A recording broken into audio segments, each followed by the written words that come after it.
sarkin yaƙi muna so mu ji wani irin ƙalubale kake fuskanta a wannan guri na ruwan sha da abinci.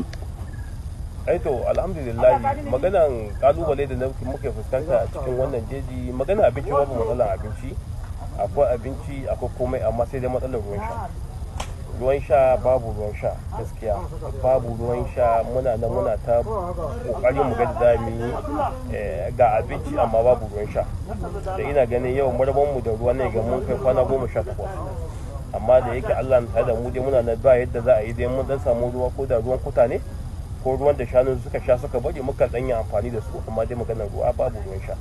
Wanka fa maganar wanka yau ina ganin a dukkan wanda yake ji na mai ga mun kusa kwana 37 zuwa da 8 babu maganar wanka. Yawa ba maganar ruwan wanka muke ba, dan yau kuna gani yau kwana na 37 ruwan wanka ba.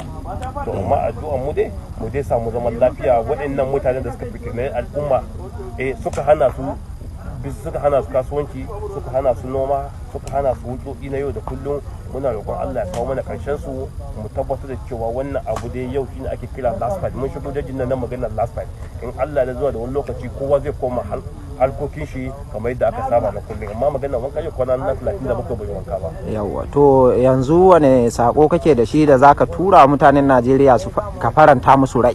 In Allah ya yarda su ƙara mana jinkiri, su ƙara mana haƙuri, muna iya ƙoƙarin mu, kuma shugabannin mu suna iya ƙoƙarin su, dan tabbatar da cewa shugabannin mu suna iya ƙoƙarin su tabbatar da cewa wannan haraka ta addanci ya zo ƙarshe, saboda kowa ya koma yadda ake da.